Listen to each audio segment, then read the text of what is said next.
Wake up, everybody. It's Coop.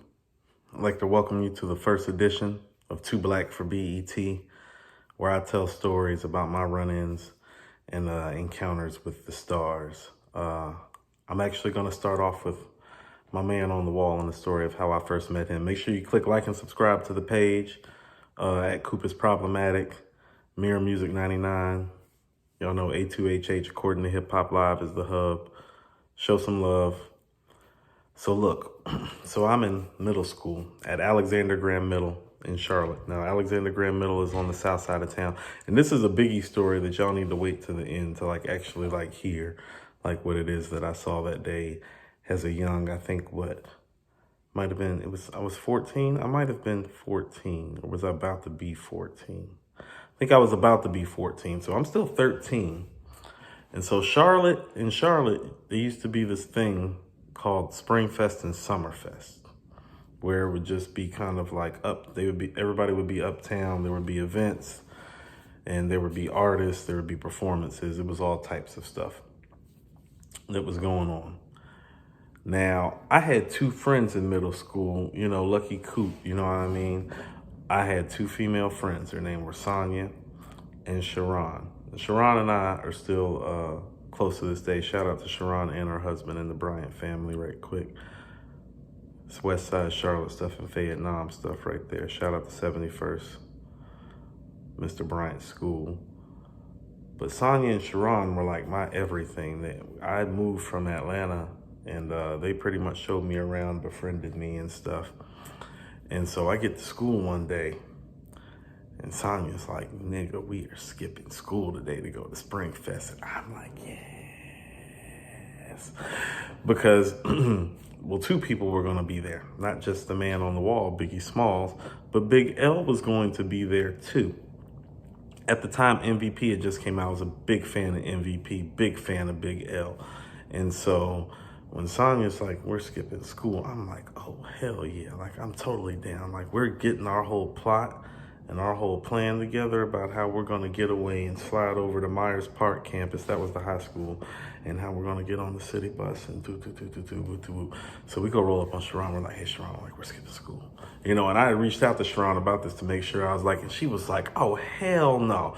Now I'm just finding out that Sharon was saying that because Sonia just convinced her and this other cat from my block named Taman to skip school. And she had got in trouble for it. But we were like, bet. And so we faded. And that's a whole nother story unto itself. So we're down at Springfest.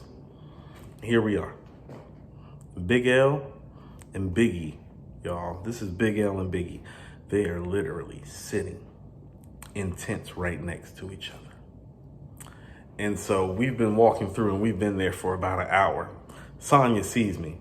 She sees Big L and Biggie and she's like, we gonna wait over here off to the side, Armand, while you go get your autographs. I'm like, bet, this is 13-year-old Coop. So I'm super geeked.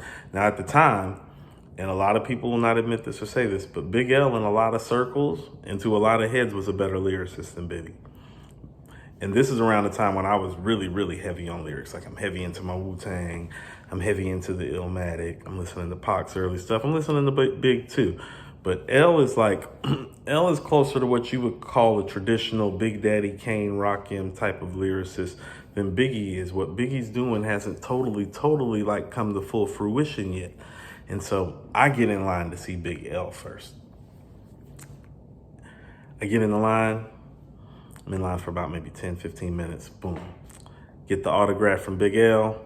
And I'm about to go walk literally. I'm taking 2 steps over. I was I'm about to get out of this line. I'm about to go get in the Biggie Smalls line. Now, I go get in the line. And I wait. And I don't know. It just seems like the Biggie line's taking a little longer. Not that it is longer, but that it's taking longer. Now, I want you all to listen to what I am saying. I get all the way up in the line. There's literally one person ahead of me. They are getting their Biggie Smalls photograph. This is back when they had the tacky black and white photographs with the 1/4-inch white borders, real cheap, real tacky, it literally looked like they printed it out of a machine around the corner. Biggie is signing this one dude's autograph, and then I'm next up. And out the middle of nowhere, pop, pop, pop, pop, pop, gunfire goes off. Now, the gunfire came from the south of us. And so, of course, when the gunfire went off, everybody turned. Like, yo, like, what's going on? I turned back around. This nigga Big is gone. Big is gone, y'all. I'm talking like I turned my head for 5 seconds. I did the duck turn. You know what I mean? I didn't do like a cool nigga turn. It's like, no, those were gunshots. It was like, I turned back around. Big is gone. I look up and to my left. Big ass, and this is a big dude. I'm watching this big dude haul ass up the street in Charlotte. Like, I don't even know how Big made it like a clear like 1,000 feet away from me in like 1.5 seconds, but that nigga like flew like Superman. Like, and before I knew it, a white van came out and Big hopped in the van and they closed the doors. And that's the last time I saw Big.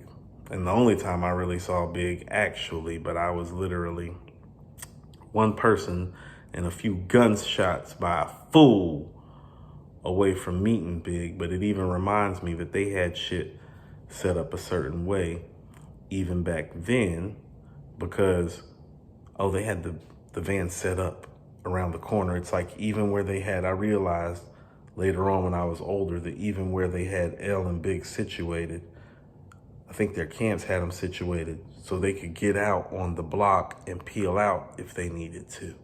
Because in 1.5 seconds, gone. In the van, good night.